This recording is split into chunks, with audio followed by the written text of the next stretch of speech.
ሰላም ጤና ይስጥልኝ። የተወደዳችሁና የተከበራችሁ ውድ ወዳጆቼ እንደምን አላችሁ? እንደምን ሰነበታችሁ?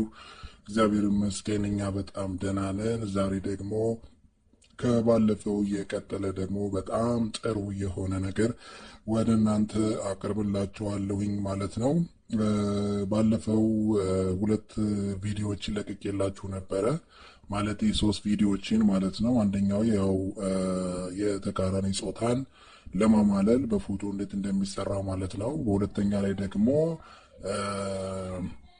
የተላከን መተት እንዴት ወደ ላኪውስ መመለስ እንችላለን የሚለው።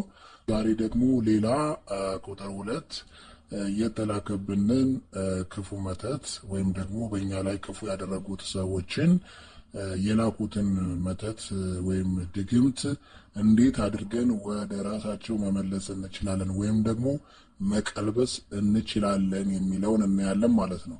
ስለዚህ ይህንን ከማድረጋችን በፊት የምናዘጋጃቸው ነገሮች አሉ። አንደኛ ነጭ ልሙጥ ወረቀት ያስፈልጋል። ሁለተኛ ነጭ ሻማ ያስፈልጋል። ሶስተኛ ቀይ እስክርቢቶ ያስፈልጋል ማለት ነው። ስለዚህ ይህንን ስናደርግ የመጀመሪያው እንደነገርኳችሁ ባለፈውም ንጹህ ሆነን ነው። ንጹህ ከሆነን በኋላ በባዶ ሆዳችን ነው ይህንን ነገር የምንጽፈው ማለት ነው።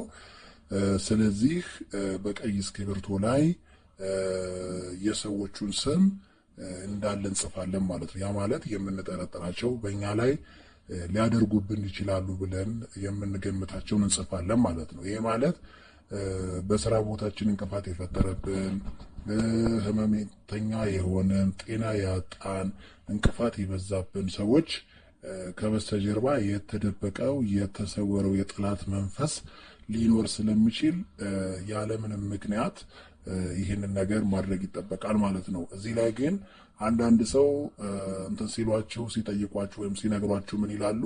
በቃ አንተ እድል ነው ወይም ደግሞ በቃ እግዚአብሔር አልፈቀደልህም ብለው ነው እናንተን ሊያጽናኑ የሚፈልጉት። እሱ ደግሞ አይደለም፣ ትክክል አይደለም። እሱ ላይሆን ይችላል።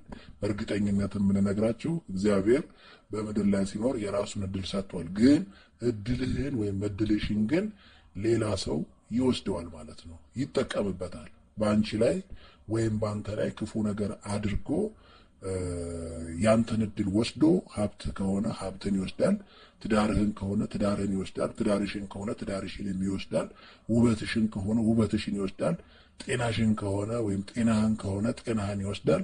አንተ በሽተኛ ሰውናለህ፣ እሱ ነፃ ሆኖ እንደፈለገ ይኖራል ማለት ነው። ስለዚህ ይህንን ነገር ደግሞ ያለባችሁ ሰዎች በቀጥታ ከውስጣችሁ ወይም ከበስተጀርባ የተደበቀው የጠላት መንፈስ ስላለ ይህንን ማድረግ ትችላላችሁ ማለት ነው። ስለዚህ እናንተ የሚጠበቀው ስማቸውን የምትጠረጥሯቸውን ሰዎች ወይም የምታውቋቸው ከሆነም ያንን በልሙጥ ወረቀት በቀይ እስክሪብቶ ትጽፋላችሁ ማለት ነው።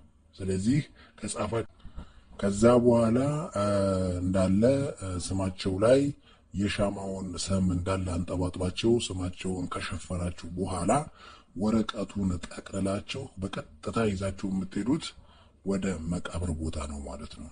የመቃብር ቦታ ምን እንደሆነ ለእናንተ መንገር አይጠበቅብንም።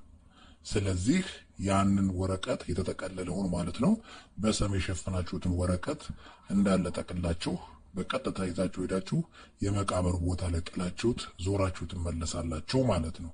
ያን ጊዜ በእናንተ ላይ የተደረገው መተት ያደረገው ሰው ወደ ራሱ ይመለስበታል ማለት ነው። እሺ